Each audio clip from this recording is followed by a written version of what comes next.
Hei ja tervetuloa taas oppimaan logiikkaa Minecraftissa. Tällä kertaa meillä olisi aiheena sellainen konnektiivi kuin eksklusiivinen disjunktio. Eksklusiivinen disjunktio vastaa suurin piirtein suomen sanoja joko tai, mutta ei molempia. Esimerkiksi tässä lauseessa joko pelaan minä tai nukun, mutta en molempia, niin A voi vastata lausetta pelaan minä, B lausetta nukun. Ja keskellä oleva eksklusiivinen disjunktio sanoja joko tai, mutta en molempia. Eksklusiivista disjunktiota voidaan myös kutsua poissulkevaksi taiksi. Eksklusiivinen sen disjunktion totuustaulukko näyttää tältä. Eli jos A ja B on totta, niin A poissulkeva tai B ei ole totta.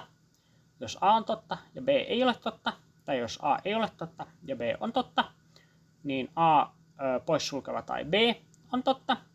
Ja jos A tai B ei ole totta, niin A poissulkeva tai B ei myöskään ole totta.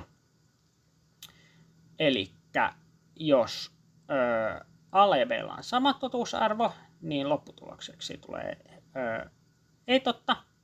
Ja jos A ja B on eri totuusarvo, niin lopputulokseksi tulee totta. Eksklusiivista disjunktiota vastaa XOR-portti, joka voidaan merkata jommallakummalla näistä kahdesta tavoista. Portin tekemiseen Minecraftissa tarvitsee 11 lohkoa, 6 punakivijauhetta, 3 maalitaulua, 3 punakivisoihtua. Lohkoja laitetaan ekaksi näin D:n muotoon.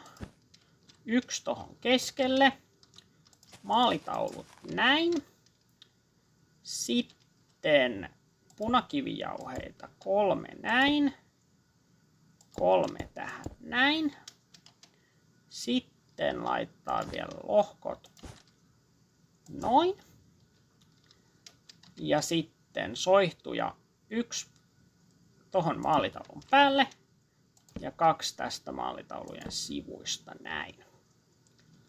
Nytten, jos jommasta kummasta syötöstä laittaa signaalin, niin lopussa oleva valo menee päälle. Paitsi jos laittaa molemmat päälle, niin sitten lopussa oleva valo ei pala. Ja jos molemmat on pois päältä, niin valo ei myöskään pala. Eksklusiivista disjunktiota käytetään usein bitittäisenä operaationa. Bitittäiset operaatiot on laskutoimituksia, joita tehdään binääriluvuille. Binääriluvut on numeroita, missä käytetään pelkkiä nollia ja ykkösiä, eli numeroita 2–9 ei käytetä ollenkaan. Ja bitittäisissä operaatioissa näitä numeroita, joita kutsutaan biteiksi,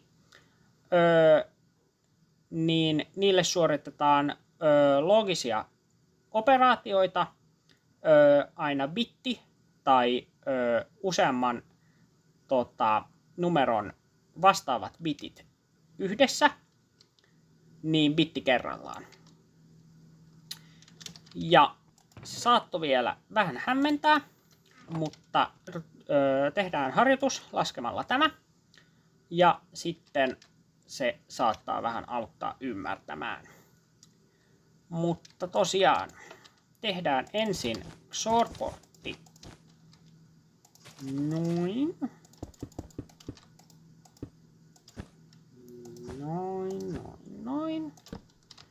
Noin, noin, noin. Ja sitten aletaan laskemaan. Tässä pystysuurassa sarakkeessa on ylhäällä 1, alhaalla 0.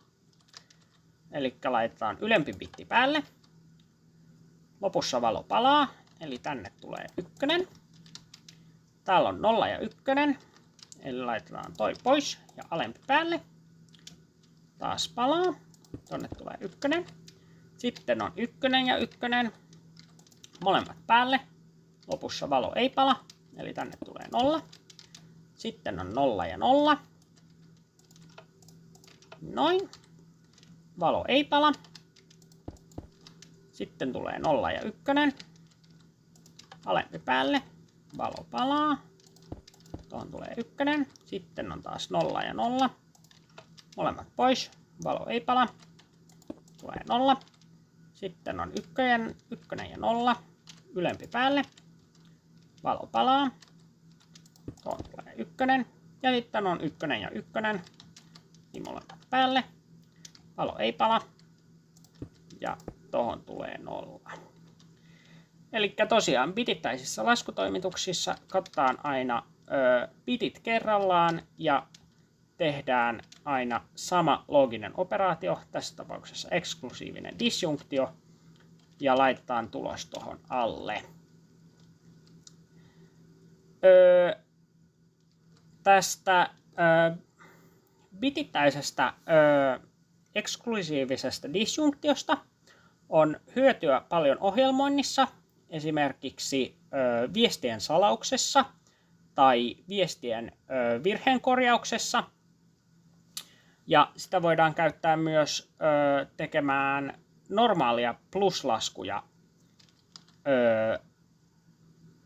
XOR-porttien kautta.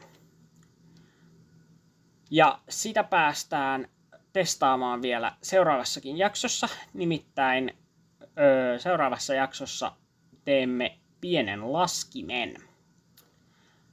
Mutta ennen kuin lopetellaan, niin vielä yksi juttu. Viime jaksossa käytiin läpi NAND-portti, eli joka on siis yhdistelmä NOT-porttia ja AND-porttia. Mutta samaan tapaan saa tosiaan tehtyä myös NOR-portin, eli NOT-OR-portin, tai XNOR-portin, eli NOT-XOR-portin. Ja jos näitä haluaa kokeilla, niin tässä on vielä, voi katsoa mallia, että miten tällaisen saa tehtyä. Mutta joo, tässä kaikki tällä kertaa. Nähdään ensi jaksossa.